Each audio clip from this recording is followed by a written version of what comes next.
ঘি গরম মশলা দিয়ে কাঁঠাল চিংড়ি, নামটা শুনে যেন জিভে জল চলে আসছে, তাই না? গরম তো অনেক আগেই পড়ে গেছে, আর এই গরমে যদি দুপুরে খাওয়ার সময় থাকে কাঁঠাল চিংড়ি তাহলে তো কোনো কথাই নেই।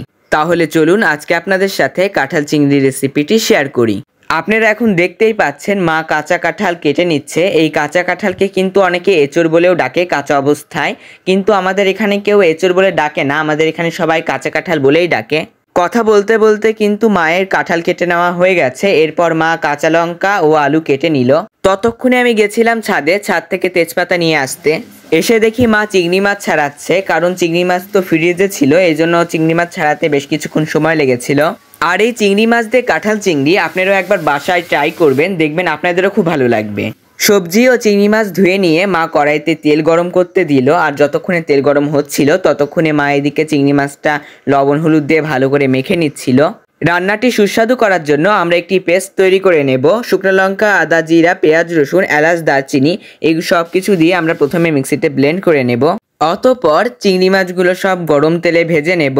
কিছুক্ষণ পরে চিংড়ি মাছ কিন্তু এখন প্রায় ভাজা ভাজা হয়ে এসেছে।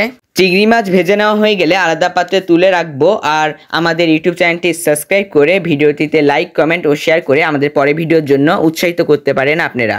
এরপর কড়াইতে তেজপাতা, শুকনো লঙ্কা, এলাচ ও জিরা ফোড়ন দিয়ে নিতে হবে। এরপর ফোড়নের মধ্যে আমরা কেটে রাখা সবজিগুলো একে একে সব ছেড়ে দেব।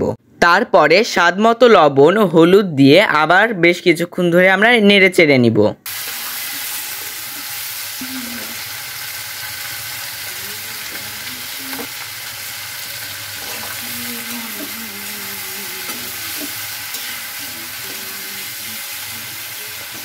এরপর দিতে হবে আদা জিরা বাটা, আর সঙ্গে আমরা যে পেস্টটা করেছিলাম কিছুক্ষণ আগে সেটাও একসঙ্গে দিয়ে দেব। এরপর মা দিয়ে দিল কাশ্মীরি লঙ্কার গুঁড়ো। কাশ্মীরি লঙ্কার গুঁড়ো দিয়ে রান্না করলে কিন্তু একটা অন্যরকমেরই টেস্ট হয়। এরপর উষ্ণ গরম জল দিয়ে বেশ কিছুক্ষণ ধরে কষিয়ে নিতে হবে। কিছুক্ষণ কষিয়ে নেওয়ার পরে দেখতেই পাচ্ছেন এখন কি সুন্দর একটা কালার এসেছে।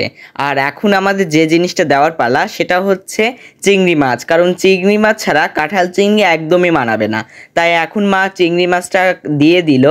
এখন চিংড়ি মাছ দিয়ে বেশ কিছুক্ষণ একটু নেড়ে চেড়ে নিয়ে আবার একটু উষ্ণ গরম জল দিয়ে কষিয়ে নিতে হবে, তাহলেই কিন্তু রান্নাটা বেশ জমবে। রান্নাটি কিন্তু প্রায় শেষ হওয়ার পথে, এখনও কিন্তু সম্পূর্ণভাবে শেষ হয়নি।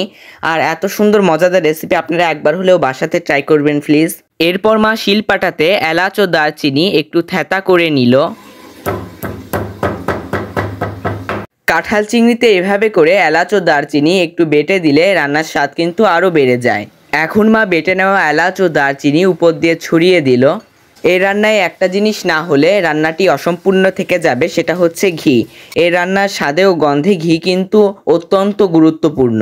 আমাদের বাসার ঘি শেষ হয়ে গেছে, অনেক দিন ধরে আনবো করেও আর আনা হচ্ছিল না। আজকে এক কথায় আমরা প্রায় সত্যিই ভুলে গেছিলাম যে বাসায় ঘি নেই। রান্না শেষের পথে ঘি দেওয়ার সময় মনে পড়লো যে বাসায় তো ঘি নেই, এবার কি করব। যতটুকু ঘি ছিল ততটুক দিয়েই আজকে রান্নাটি সম্পূর্ণ করা হলো। আপনারা চাইলে এর থেকে একটু বেশিও ঘি দিতে পারেন। আজকে কিন্তু শুধু কাঁঠাল চিংড়ি রান্না হয়নি, ছিল আরও বেশ কয়েক রকমের পদ, আপনাদেরকে নাম উল্লেখ করছি না। আর ভালো লাগলে অবশ্যই কাঁঠাল চিংড়ি একবার বাসাতে ট্রাই করবেন। দেখা হবে আপনাদের সাথে নেক্সট ব্লগে। সকলে ভালো থাকবেন, সুস্থ থাকবেন, বাই।